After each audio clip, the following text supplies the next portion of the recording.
What's up, War Report family? We are back. It's game day. Auburn versus LSU. We're about to get into it. Let's go.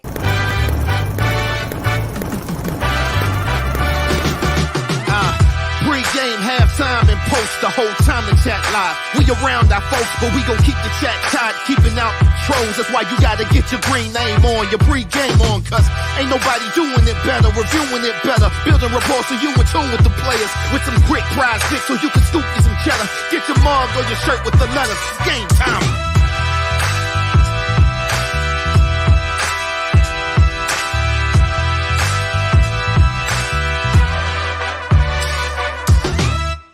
What's up, War Report family? This is your pre-game show brought to you by PrizePicks.com. Visit PrizePicks.com and use code RAPPORT to get a 100% match on that first deposit when you sign up, courtesy of our friends at PrizePicks.com. As is customary, let's get into our pre-game ritual, which is picking our entry for the day. So we're going to start out with a little Auburn action. You can go to the search bar right here after you log in, type in Auburn, and you're going to see Tank Bigsby fantasy score. We're going to select that.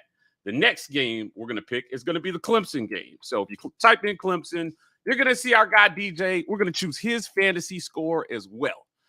And last but not least, we're going to have you type in Georgia. That's not how you spell Georgia. That's how you spell Georgia. And you're going to see Stetson Bennett, and we're going to pick his fantasy score as well. Once you get those populated, you hit that check mark. We're going to go over on all of these. Not going to lie, the only one I'm a little worried about is Tank Bigsby over 10.5 fantasy scores. They have lowered the bar for Tank in this one. That's a touchdown and 40 total yards just about to see if we can nail this card. We're going to put our entry in, and we're going to go from there. So, guys, get your entry in with PrizePicks.com. I'm going to bring in my guy C-Dub and B Will. It's game time, baby. What are we doing here? Auburn versus LSU. Lots of craziness happening in college football so far this morning. Arkansas is getting it going versus Alabama. Ole Miss and Kentucky had a wild one today. What does Auburn have to do to join the list of wild games and possible upsets today versus LSU at home on the Plains? Win. To win would be the upset, and that would be the wild game because I don't think anybody expects us to win. But to win, what do we got to do? We got to throw the ball. We got to throw the ball effectively, and we have to make sure the LSU defense, which is apparently very good, can't just key in on our run game, our quarterback hitting the mesh point and making our offensive line look silly. We can't give them time to make our offensive line look silly. Ball out of his hands, running once they start expecting the pass and hoping for the best. Caesar. Basic stuff you got to do to win a game. You can't have self-inflicted mistakes. You can't lose a turnover battle.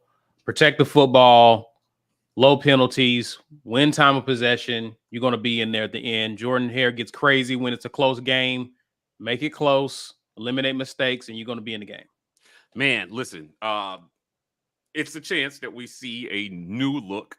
And I struggle with the idea, new look Auburn offense. They may be running more quick throws from the QB to the receiver, more slants, and we may see some 3 and 4 receiver sets. How much of it is of an advantage is it going to be for Auburn, essentially to run an offense that you haven't put on tape so far this season?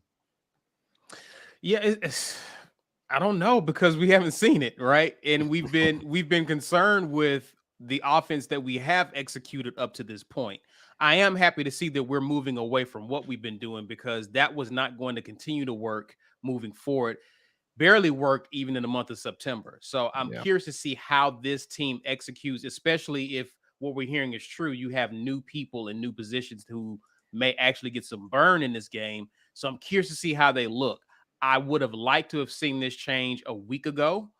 When you had the opportunity to fine-tune it in the preparation of LSU. I'm not really excited that we're waiting to LSU to roll this out, but I'm happy that change is here. So I don't know, Mike. We just got to wait and see, but I am happy that there is a change coming.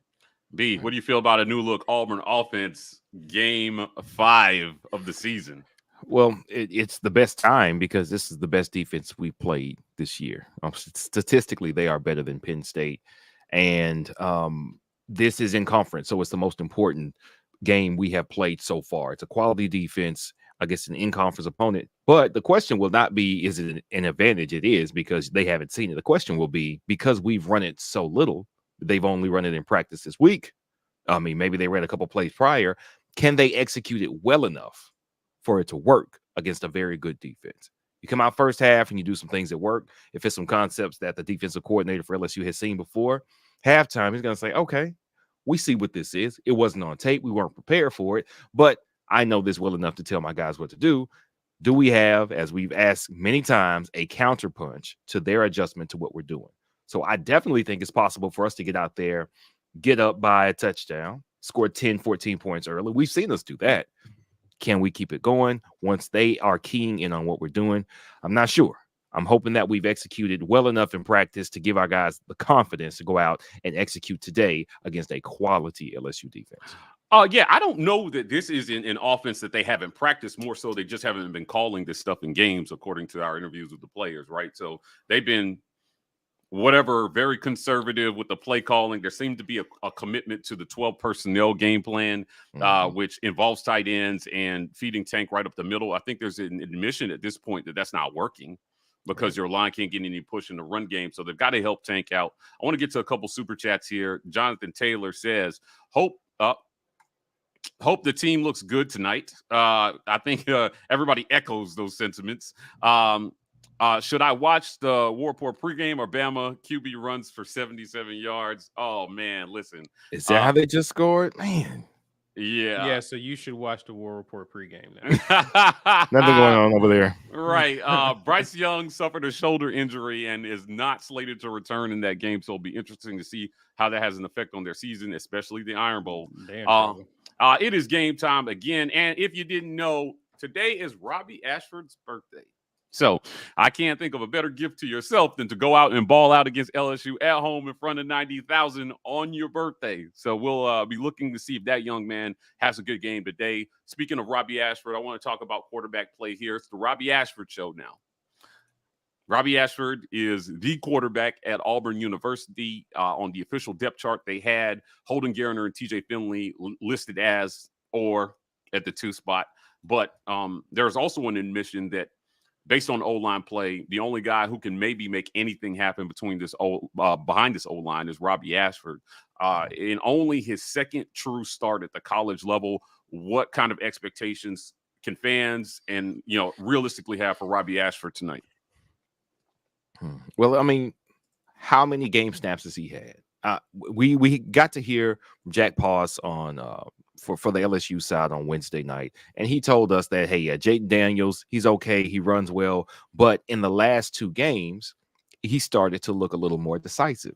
I was really hoping that we would be 5 games into the season, and Robbie Ashford would be, hey, you know what? I think he's got the hang of this offense. Unfortunately, the offense wasn't the offense that we're running tonight. And on top of that, he wasn't the guy getting the snaps all of those games to now be accustomed to running this offense. So what I'm hoping to see for him on his birthday and from him is staying on schedule as much as possible. If it's the type of passing game we expect, then we know that the short passes are going to be there. Him being accurate with those short passes will give us a really, really good chance to put up some points, and being decisive with those runs, not trying to do too much, hanging in the pocket just a little too long. We know we can't afford to do that with this offensive line. He's got to be decisive. He's got to be quick, and he's got to stay healthy. I don't want to see any more of those spectacular downfield blocks, man. Just hand the ball off and get out the way. We need you, dude. Yeah, for sure. Caesar, Robbie Ashford, what are you looking for from him tonight? I'm looking for the coaching staff to call a game for him where he can make some easy throws and settle him down early. Also, the coach has to beat into Robbie's head that, hey, you don't have to play hero ball. You don't have to put the whole team on your shoulders. Just do what we ask you to do. Make your reads, make the simple throw. You don't have to beat LSU all by yourself. And so there were times early in the season where Robbie was trying to prove himself and were making plays or making throws, rather, that he shouldn't have made. Now you're the guy. You're not looking over your shoulder. The coaching staff has to slow this game down for him to where he doesn't feel like he has to press because we're in 3rd and long or 2nd and long. So they have to get him ahead of the change, ahead of schedule, to where he can settle down and actually just instinctively play football, something he's been doing his whole life. Let's talk about first down play calling. Auburn has gotten behind the chains early in downs a lot, and have found themselves unable to dig out of those holes often. Much was made of comments that our guy Coy Moore made on our show about a month and a half ago, about being the best wide receiver in the LSU room. I'm looking for Coy to be out there tonight. I think Malcolm Johnson is going to be out today with an injury, undisclosed at this point. But for Robbie and these receivers, what kind of night do they need to have through the air tonight? And should we expect to see more first down throws rather than run straight up the middle on first down? Yeah, they're going to have to. The only way the defense isn't just going to peel its ears back and rush the line and come for the wherever Tank is in the backfield is if you give them a reason to back up. And it's got to be passing the ball. It's got to be getting the ball out quickly, screens, short stop routes, seam routes. Some things that seam routes playing off of those things will be big gainers, but some things that will make the defense go, I can't just attack the line of scrimmage. I can't. That means the wide receivers are giving us a reason to step back. The quarterback is hitting them in stride, and I have to play these guys on the outside. I can't focus on what's going on inside so much. It has to happen, and it has to happen early for us to be successful. Yeah, you can't be predictable. I think that's what also makes it difficult for your offense is you can't just be predictable for your defense. Your defense can pin their ears back, and really they don't even have to think. But if you make them think about what we're doing, if they don't have a clue what we're doing on first down, now they're playing you more honest because you were showing the threat of actually throwing a forward pass on first down as opposed to giving it to Tank up the middle. Even if you find creative ways to get the ball to Tank on first down, it's better than what we've been doing running up the middle, because this is the better defensive line than the best defensive line we will have faced so far this season. That's not going to work. And now Robbie has 2 downs left in a long situation to try to convert a new set of downs. You don't want to do that for your quarterback in his second start. So you want to be able to give him throws to where the defense isn't pinning their ears back. They're defending you one way. They're looking for the run on first down, but you're passing the ball. Be a bit unpredictable and give your quarterback a chance to make plays. Yeah, I think the Eric Kiesau experiment has been disappointing so far with him play calling. I'll be interested to see if it looks a little different or if we see or get a feeling that Harsin is taking over play calling. Want to get to a few super chats here. Jazzy Joe, challenge, does Tank rush for 100 yards or more in this game? Group answer for 200. War Damn Eagle. My vote is no. Yeah, I'm going to say no. I'm going to say no. Yeah. It don't even matter what I think at this point. It's no. Yeah, all right. Yeah, y'all have voted. I'm sure Ike is going to go with the no on that one, too. Cleveland Brown, big game tonight. Time to get weird. Hey, again, Weird Damn Eagle. That's what that stands for. We hope we see some weird tonight. Fellas, if we win this game, does all the negative chatter stop? Absolutely not. No. Right? Because it's going to be, you got Georgia next week, and people are not going to be very optimistic about that one. But I'll tell you what, if you win tonight, you've got a 4-1 team. And I see some teams that were projected to be a lot better than Auburn that will be sitting at 3-2 after today. Right. So for sure. It just be interesting to see how tenable talking about firing this coach becomes if he wins, 2 out of the next 3. Amani Smoot, I think Brandon Council being moved to center and Keaje Jones will improve and make the offensive line more physical. No 3 or 4 wideout read option shotgun with tempo. I believe we beat LSU by 2 scores. Wow. Okay. My guy. But it's Amani. It's Amani. Amani, you sound a little pessimistic. I would have had you giving us 3 scores, bro. You got to score twice to beat them by 2 scores. So we'll see if they can get 2 scores in this one.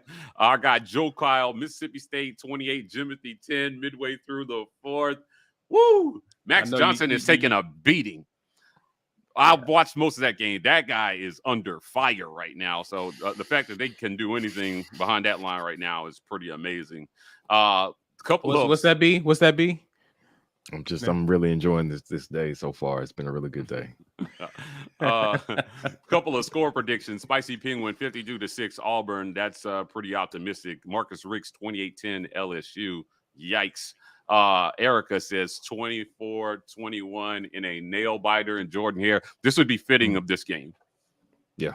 This would be fitting of the type of game this is. So we got about 15 minutes until we get this one kicked off. Let's go to the other side of the ball, defense. Auburn has technically 2 turnovers on the year, both coming versus Missouri.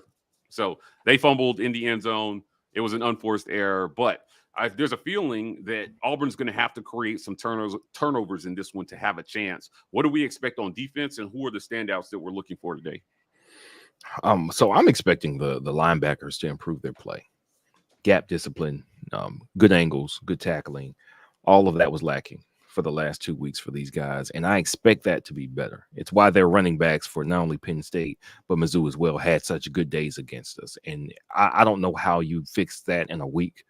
I don't know how you change guys' instincts, because some of it is just instinct, some of it is discipline, and it's when you see your body starts moving, but you're moving the wrong way because you saw the wrong thing, you identified the wrong thing, you got out of position, and now they're running all over us.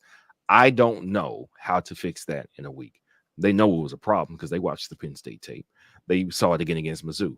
I don't know how we fix that. Are there different guys on the field at linebacker? I would love to see Robert Woodyard. I would love to see Joko Willis. If those guys can contribute and play better than the guys who have been playing for us so far have been playing, I don't know that it happens. I'm not 100% sure how good LSU is running the ball.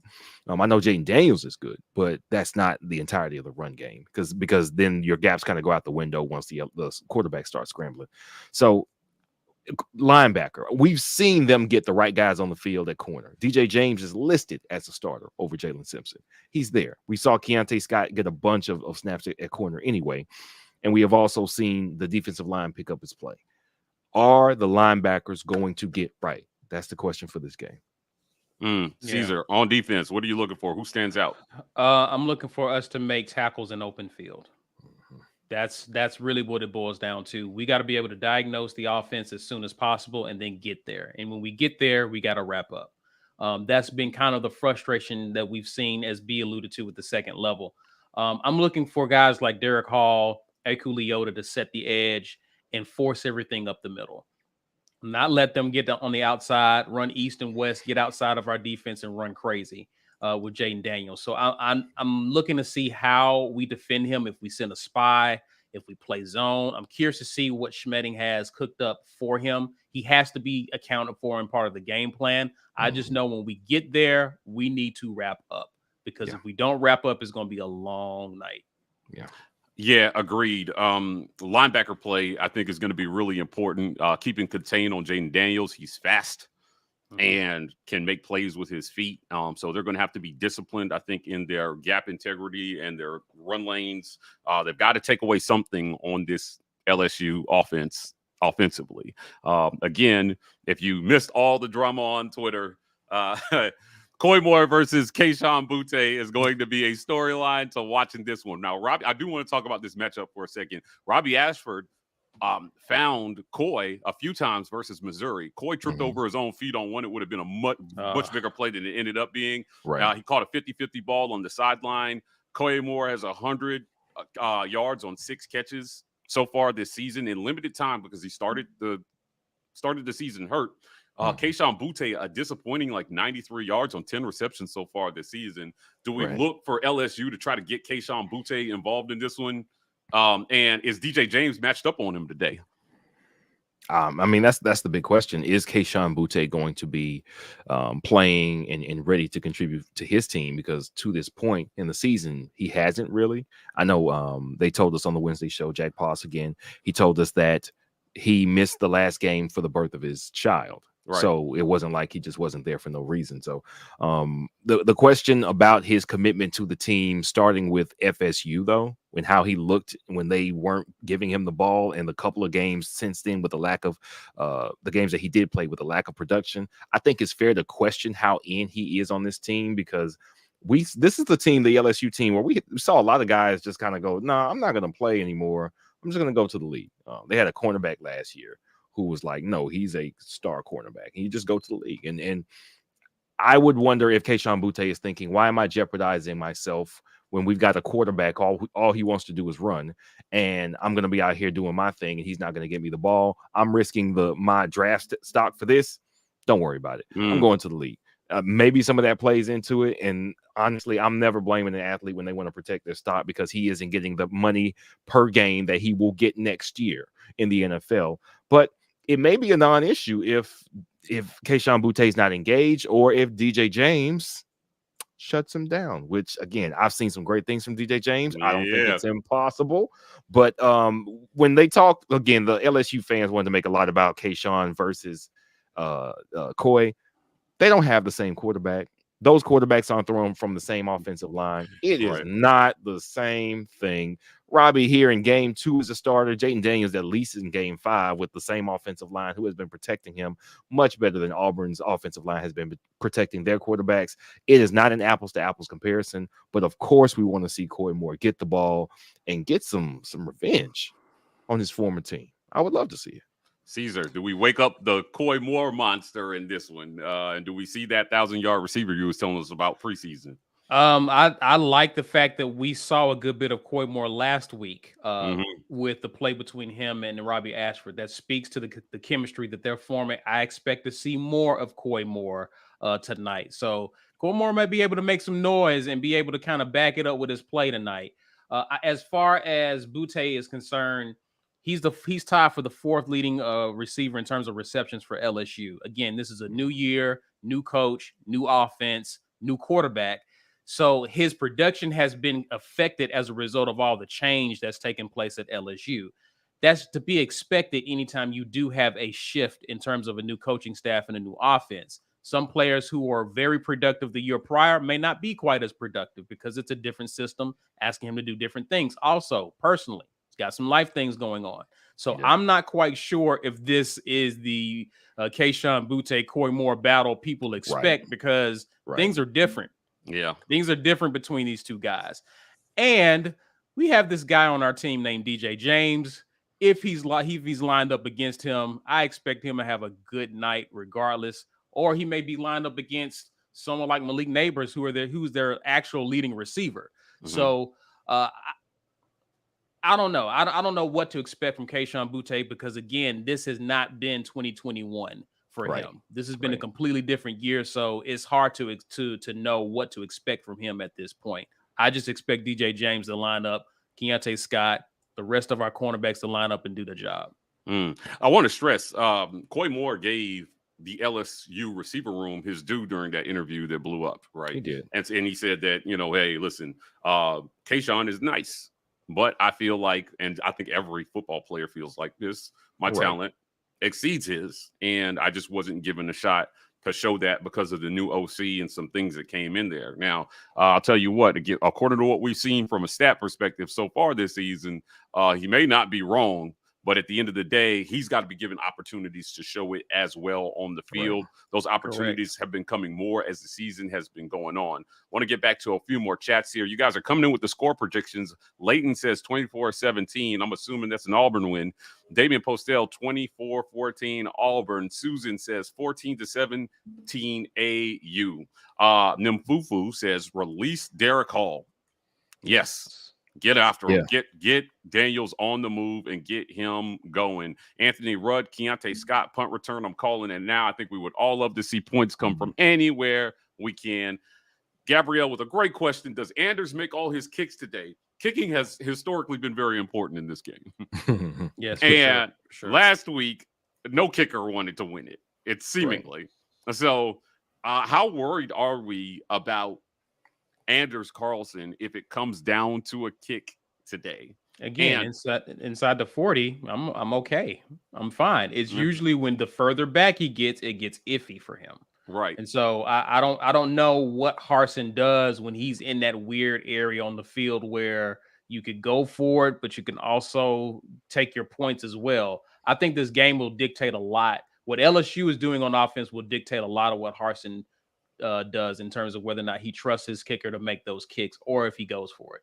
Play calling is effective when you don't have faith in your kicker, especially when you get into that no man's land where it's like, kick the ball or go for it on 4th and 5 or 4th and, in mid. B, Anders Carlson, the legacy kicker, a lot has been expected of this kid.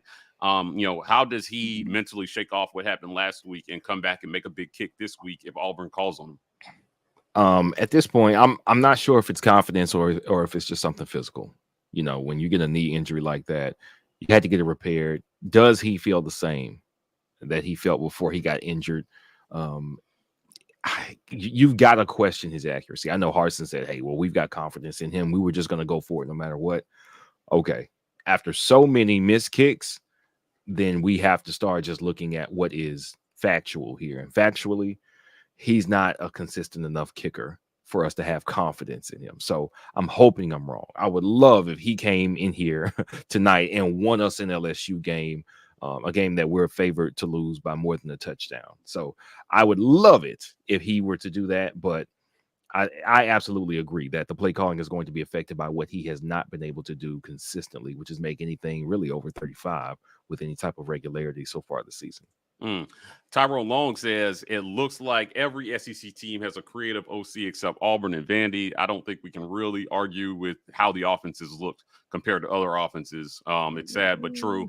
Lawrence Robinson, I'm worried about Anders. We all are. Erica, we need a fast start. I think fast start is going to be key in this Absolutely. one. Without the fast start versus Missouri, I don't think they win that game. So get out in front and score points as early in this one and hold on for dear life. Well, yeah, and I would actually like to see us come out and score in the second half. Like, that's been an ugly trend that started dating back to last year. I think Ole Miss. We get out to the good start. That's, to me, I don't think fast starts are the problem with us. Is we start fast and then we just get stale. We have to start scoring in the second half. To me, I think that's a very important key in a game like this. For sure. Nimfufu said, I'd like us to not have any back-to-back 3-and-outs.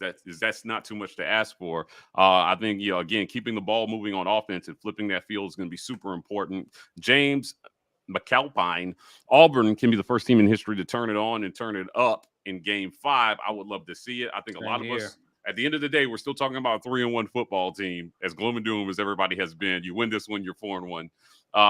P-Pass, if your kicker can't boom 50, why are we using him in this day and age? I can't be stressed.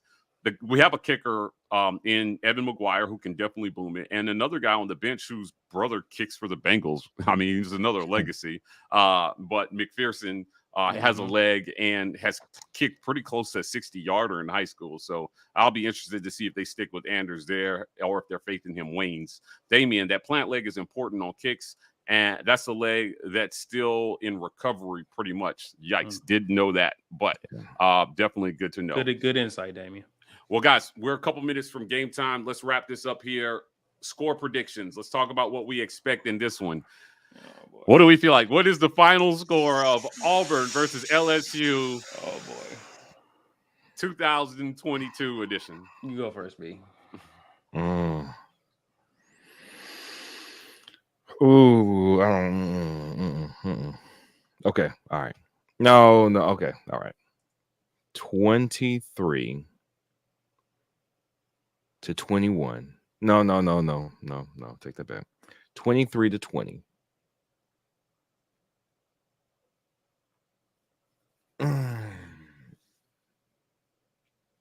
Come on, man. Come on. Auburn. 23-20 Auburn. I'm actually gonna pick against us, I think, in this game. You do it. I did not do it. You did it. Not me. I believed. All right. I believe. Well, I'm not. I don't know if I believe next week either. I'm gonna go 21-17 LSU. Oh man, I am going to go 21-20 Auburn in an absolute wild game. I think Auburn maybe gets some defensive stops. LSU kicks a few field goals. Listen, 3 scores in this one to win. I hope y'all are right. Yeah. Okay. I want to be wrong tonight. Make me wrong. I like my crow blackened with some green beans and mac and cheese. All right. Oh, I will my eat goodness. that tonight. Okay. Well, hey guys, I think everybody hopes that you're eating crow tonight, guys. This is your War Report pregame show. Auburn versus LSU at home in Jordan-Hare on the Plains. We're going to be back at halftime. As always, this is brought to you by PrizePicks.com. Visit PrizePicks.com and use code REPORT to get a 100% match on that first deposit. Guys, we're signing off. We'll see you guys at halftime. War Eagle. War Eagle. Where you going?